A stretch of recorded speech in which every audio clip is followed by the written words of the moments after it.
All right. Good afternoon, Josh. How are you today? I'm good. Thank you.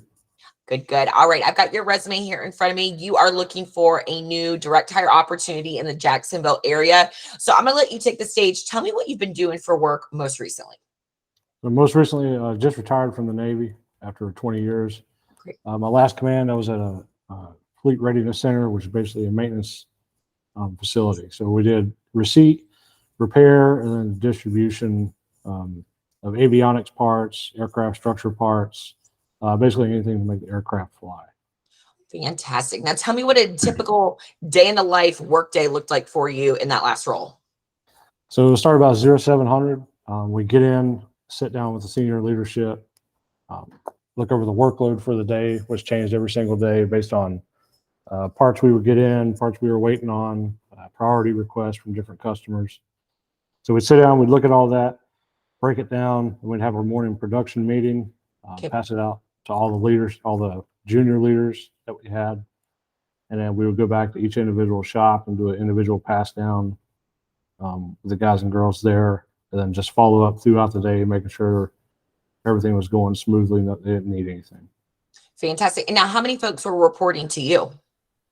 One time I had 3 shops. My main shop, which I had for probably the past 2.5 years, was roughly 40 people.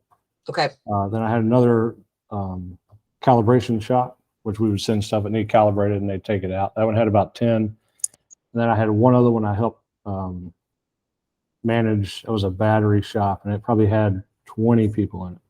Okay, wow, fantastic. Now, from a compliance and project management standpoint, what would be your level of involvement in those 2 areas? So project manager, I would take the lead on.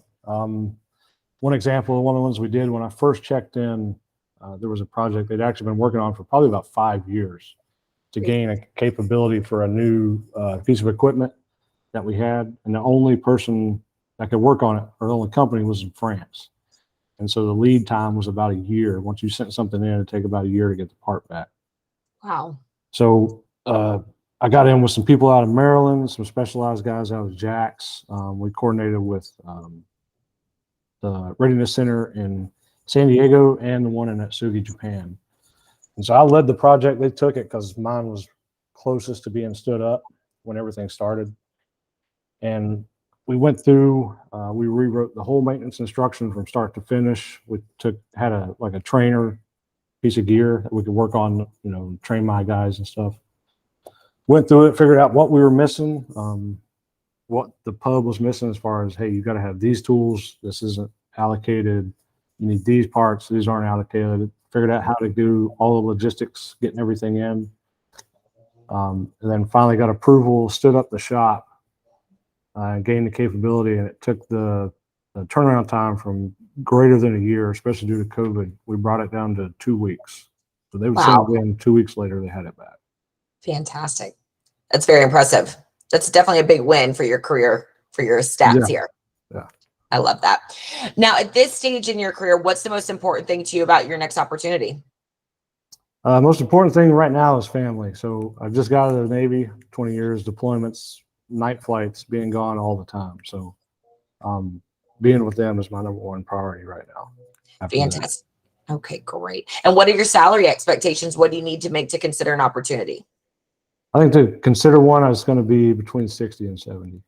All right, fantastic. I'm going to go ahead and stop the recording, Josh, and then chat with you a little bit more if that sounds good. Yes, ma'am.